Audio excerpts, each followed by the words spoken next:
Nethrosh would cause death and destruction amongst the people of this land, if not stopped now. Unnamed Library Journal. Welcome, humble adventurers, to my realm of knowledge and mystery. Here, in my cursed library, are endless tomes and scrolls on the darkest and evilest foes in all the realms, be they from Dungeons & Dragons, Pathfinder, the many worlds of darkness, or any realm in between. Welcome to the Dastardly Decimal System. I'm your caretaker of the corrupt, the librarian, Castor Cain. And supervising, as always, is Vega the cat.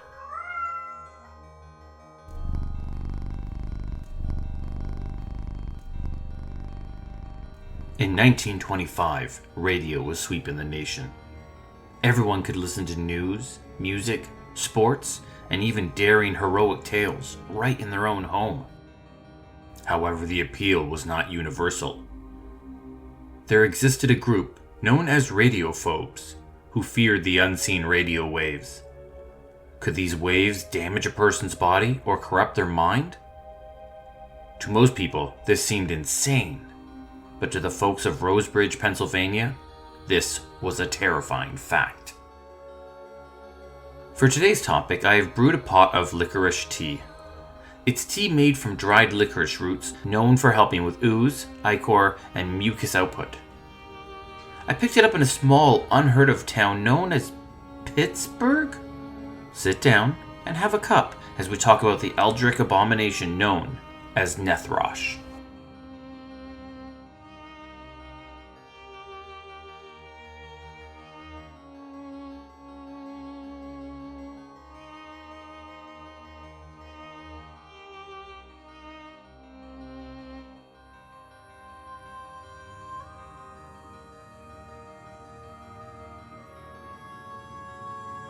Nethrosh is an eldritch abomination.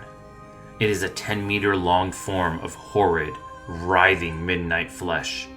The smaller tentacles that run along the back of Nethrosh stick up like antennae and swivel about, giving them a sense of their surroundings.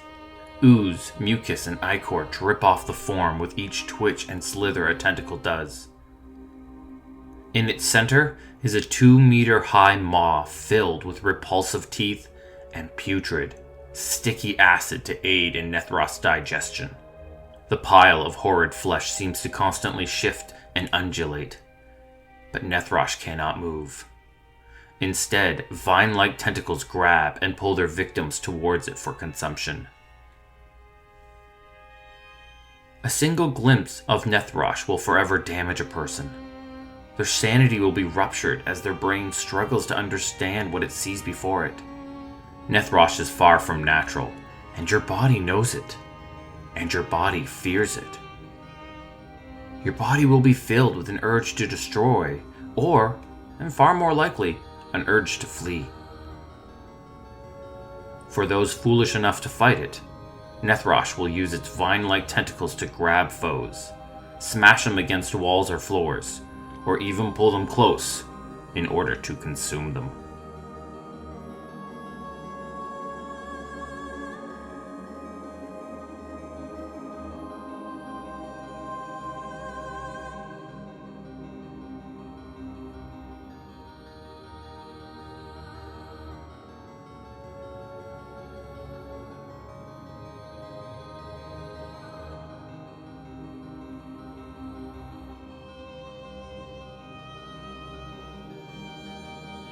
It's time to visit one of those realms in between.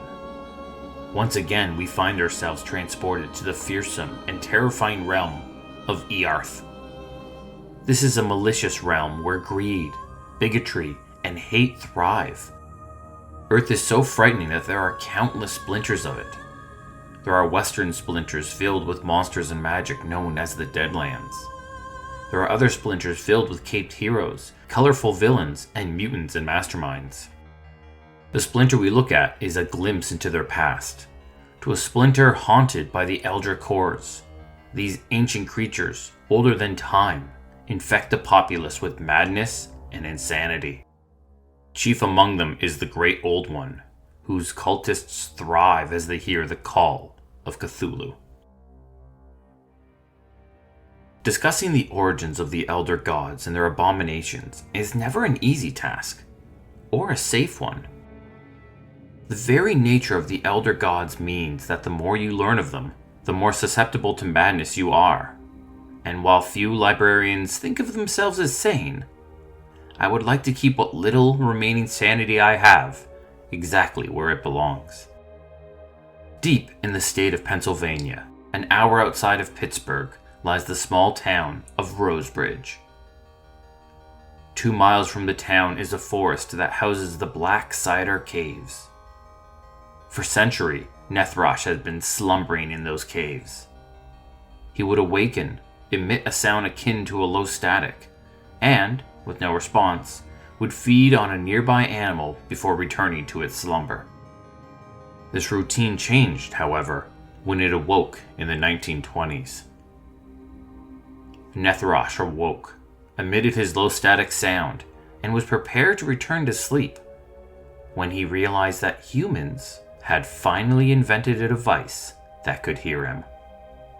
For the first time in centuries, he could reach and control a human's mind, and it all occurred through the radio. With the invention of vacuum tube radios, Nethrosh's signal could take over the mind of a human and control them. Nethrosh's first attempts were disastrous. Nethrosh overwhelmed the mind of their first victim, a woman named Verna Starr, melting her brains and killing her. She died with a blank expression on her face and blood dripping from her ears. Nethrosh's next attempts left the victims either motionless or acting erratically. But it's okay, because Nethrosh is learning. With each attempt, he is studying humans, learning how they operate, and fine-tuning his approach. His radio-controlled humans moved in jerky motions, or, if Nethrosh had simply forgotten about them, they stood motionless and unblinking. His humans cannot speak, but they can project past or current radio broadcasts. They stretch open their mouths as wide as possible, until essentially they become a speaker for the radio. Nethrosh uses his humans to control others, killing those who are attempting to thwart their plans, and bringing the controlled humans to the cave so he can feast on them. With each human he eats, he regains his power.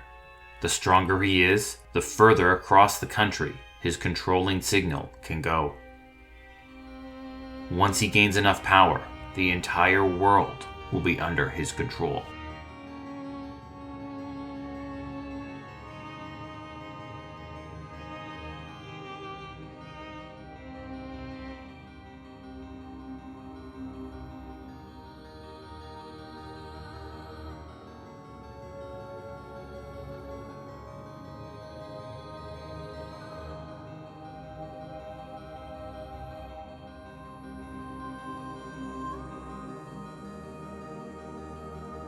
Sheriff Diego Pullman used to be a Pittsburgh police officer before switching to small-town policing. The big city had its fair share of horrors, so he was happy to move to the quiet country. When he was called in to investigate the death of Verna Starr, he quickly suspected the occult. Knowing his police were not experienced with that, he called in a group of investigators. They arrived into town and instantly started witnessing the weird. After nearly hitting a man on the road, they found a guy named Benny Waters standing motionless. They checked him for injuries, but suddenly his mouth opened and he began to emit sound of a Pirates baseball broadcast. Then Benny's ears began to bleed before he collapsed on the ground, dead. With 2 dead bodies showing the same wounds, Sheriff Pullman was more convinced something occult was going on. The investigators started at Verna Starr's house. The housewife had died while cleaning the house. When they inspected the radio, a device she only used while cleaning, they found the vacuum tubes to be unnaturally cold. The investigators went to Benny Waters' hut. There they found the home of a lifelong Pittsburgh Pirate fan, one who would drop all other activities to listen to every game on the radio. Upon investigating the device, they too found the vacuum tubes to be unnaturally cold. By now, Nethrosh had learned of the investigators and had tried to stop them. They sent a controlled woman named Paula Fonro. She approached the investigators with a hidden blade. She tried to stab the party, only to fail. Outmatched by the investigators, she opened her mouth and began to emit a song called The Farewell Blues, before suddenly starting to bleed from her ears and dying. Now suspicious of the vacuum tube radios, the investigators retreated to the library to learn what they could. There, after hours of research, they learned of the differences between vacuum tubes radios and crystal sets. They also come across an unnamed journal from the settlers of Rose Ridge, dating back to 1840. The journals talked about a dangerous entity known as Nethrosh, who reveled in death and destruction. The investigators eventually learned of Nethrosh hiding in the Black Cider Caves and began their journey towards him. They used a crystal set radio as a guide. Immune to Nethrosh interference, a crystal set would only cause a warble sound when facing in the right direction. This made it the perfect guide. If they took a correct turn in the cave, the warble grew stronger. The caverns were dark and deep and felt endless in length. There was no light in the caves and the gaps were tight and cramped. This forced the investigators to squeeze through some areas and duck under others during their claustrophobic journey. Tendrils of roots would seemingly shift, brushing against the investigator and terrifying them. All of this occurred as unsettling jazz music echoed throughout the entire cavern. The first thing they noticed when they entered Nethrosh's lair was the stench. It was a vile smell, with hints of burning flesh, rotting remains, and a vomit-inducing mucus. While the investigators struggled with the nostril assault, Nethrosh attacked. Vine-like tentacles lashed out, slamming some of the investigators against the wall, knocking others off their feet, and one even grabbing an investigator and simply squeezing them until something inside of them cracked. The investigators fought back, armed with rifles, revolvers, and blades. When Nethrosh lost the advantage, it let out a low, static sound, one that summoned the radio-controlled townsfolk to its defense. Now the investigators were trapped in two battles. One was against the villagers who they did not want to kill, and the other was against Nethrosh, who they very much wanted dead.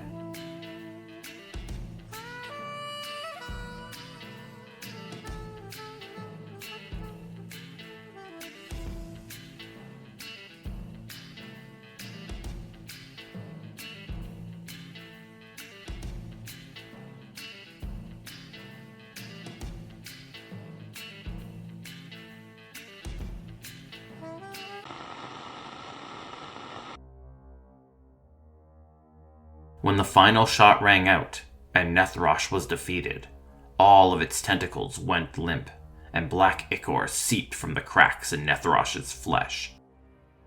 Those that had been controlled found their minds freed, and their memories hazy of what had just happened. Those that were injured suddenly started screaming out in pain. Despite the death and loss, Rosebridge survives. The remaining citizens are desperate to be rid of their radios, causing a surprising amount of second-hand radios to appear for sale in Pittsburgh. This event has caused a lingering hesitation for the townsfolk to adapt to new technology. This lingering hesitation has existed for generations, and exists even after the memories of what caused it had faded away. But is Nethrosh actually gone? The only way to properly destroy the aberration would be to burn the body after it was killed. If it wasn't, however, Nethrosh would slowly reform in the passing years. It would return weaker than before, but far wiser. When Nethrosh returns, it will try again, but far more cautiously. After learning what can occur when it attracts too much attention, Nethrosh will operate slower, nabbing fewer people at once, feeding more sparingly, and even perfecting its control on the human mind. Eventually, it would cause towns to become ghost towns, but when one town had been completely consumed, it would expand its reach to another. As years became decades, and the centuries turned over once again, Nethrosh would continue its plan, evolving as the technology did. The internet, Wi-Fi, smartphones, and even the dreaded 5G. Just how far had its control and corruption reached? It seems that our tea has run out. I hope this aids in your investigations into the occult. Please, though, be cautious. When dealing with the occult, knowledge can be a dangerous thing. But if you have any more questions, join me again in my library for more stories and lore about the darkest villains from the darkest realms. This has been the Dastardly Decimal System, and once again, I'm your librarian, Castor Cain. And with me as always is Vega.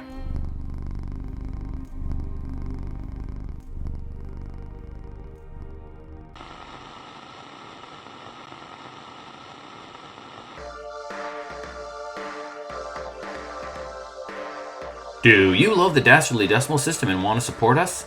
Check out our new Patreon. Members will get access to show notes, official artwork, our new bonus episode series called Cleaning Up After Tea Time, and of course, plenty of cat pics of Vega voice actors Vash and Zid.